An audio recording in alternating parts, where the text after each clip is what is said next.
Atos dos Apóstolos 11, São Pedro estava vestido com o carisma da infalibilidade.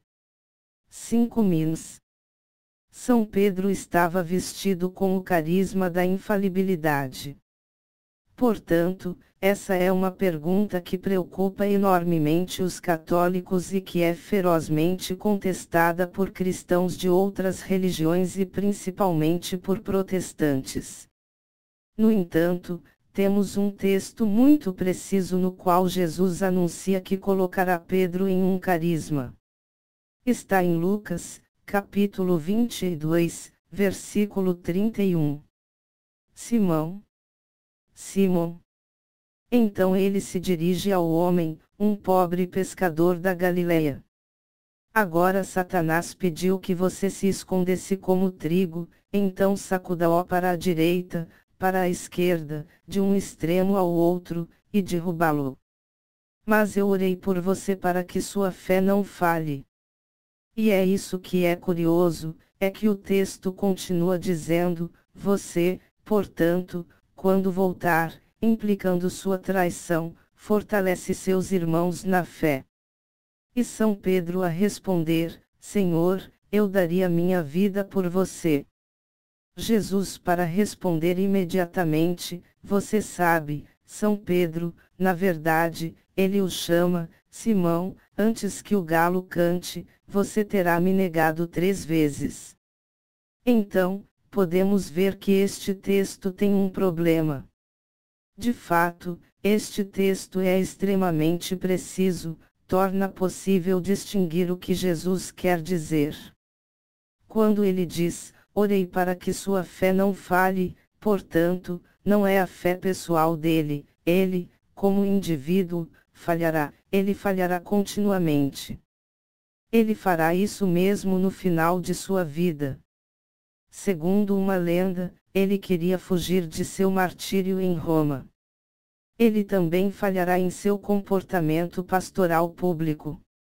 A certa altura, disse em uma epístola de São Paulo, que São Paulo teve que levá-la à frente porque se havia enganado. Aqui está a explicação, ele estava deixando o Conselho de Jerusalém onde havia proclamado a fé, não se deve impor a lei de Moisés, nem a penalidade, nem a circuncisão. E agora ele estava com os judeus e se comportou como judeu com eles, tão certamente dançando as danças judaicas, vestindo a roupa judaica, etc. São Paulo fica com raiva. Ele disse, você está julgando quando deveria ser o exemplo. Está na Epístola aos Gálatas, capítulo 2, versículo 11. De repente, nada resta. Alguém pode se perguntar, ele não é infalível em sua vida pessoal, ele vai pescar. Ele não é infalível em seu comportamento prático pastoral concreto, pode tomar decisões absurdas a ponto de São Paulo o levar de volta. O que resta?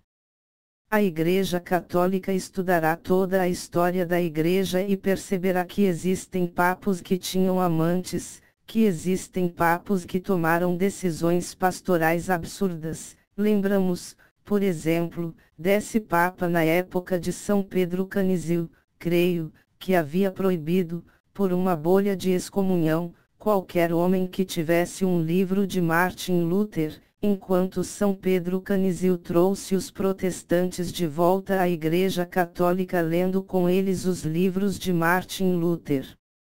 Este santo colocou a bolha do Papa no bolso porque era muito absurdo. Então, o que pode permanecer infalível? Podemos ver, cada vez que Pedro fala, por exemplo, no início dos Atos dos Apóstolos, quando ele fala de uma ação que define o que aconteceu, portanto, a verdade sobre Jesus, o que chamaremos a doutrina da salvação, ou como se comportar para ir a Jesus, daí a doutrina moral universal. A cada vez, Pierre será perfeito, seu discurso é de uma ortodoxia absolutamente precisa, incrível mesmo de um pobre pescador de peixes nos lagos da Galileia. Ao longo da história da Igreja, durante 2000 anos, onde a instituição mais antiga do mundo é a do papado, perceberemos que, além de todos esses papos pecadores, às vezes assassinos, há uma coisa que nunca variou, mesmo quando havia um cisma e havia 2 ou 3 papos, a doutrina da salvação era sempre mantida com firmeza, a do começo, aquela apóstolos quando, em todos os assentos apostólicos, Bizâncio, Antioquia, Constantinopla, etc. levantaram-se grandes hereges, Ariem, Sabellians, etc. que negaram a Trindade, que negaram a divindade de Cristo, nunca, na Sé Apostólica de Roma, e isso é um carisma, porque não é possível de outra maneira.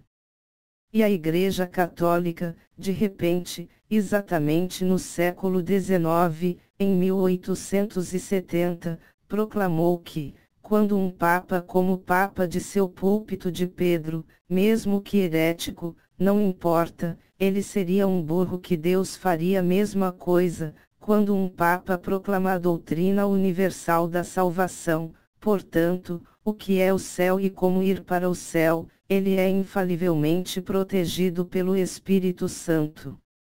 Aqui esse carisma é extremamente útil porque, repentinamente, diante das milhares de possíveis interpretações da Sagrada Escritura, temos uma rocha absolutamente sólida e infalível que não vem do Papa, mas de Cristo, a saber, o ensino da Magistério Universal de Roma.